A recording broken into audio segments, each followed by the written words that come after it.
for the, I believe this is the first quarter of 2023, submitted on the 31st of March, there were disbursements every day po, no? Since the release of the cash. And that disbursements, they would not go less than 10 times a day po. If you could see po in the chart, this is what we've seen. You would notice that the ARs, it would say the address or location. This is one thing particularly with the DepEd. Aside from the name, the signature, and the date, meron pong locations. So, on February 21, 2023, or the very next day after the SDO encashed the 37.5 million in checks, lumabas po sa acknowledgement receipts that SDO Fajardo made 7 disbursements already. This is the day after, in 7 different locations. And the locations are Malolos, Davao, San Francisco, Agusan del Sur, Makati City, Negros Oriental, Negros Occidental, and Davao City. So the very next day, after, I would assume, the check was issued, it was encashed in Land Bank under the Shaw branch. Tama po ba for DepEd? Or DepEd branch. The DepEd branch. So the DepEd branch, that is in what city po here in NCR?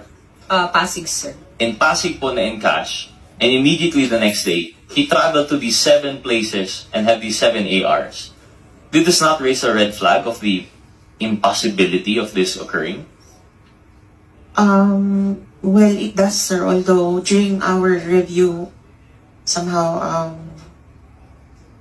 we just accepted the acknowledgement receipt. For reasons you've already stated earlier, po, Yes, Attorney po. Camara. In addition to this, if you go to the day of the first quarter that had the most disbursements, which is March 15, 2023, SDO Fajardo supposedly made 26 disbursements in the following locations: Davao del Sur, Surigao del Sur, Oriental Mindoro, Laguna, Zamboanga del Sur, Cebu, Ifugao, Antique, Batanes, Pampanga, Legazpi, Lanao del Norte, Batangas, Tarlac, Metro Manila, Samar, Davao de Oro, Agusan del Norte, Davao del Sur, Davao de Oro, Laguna, Cavite, Surigao del Norte.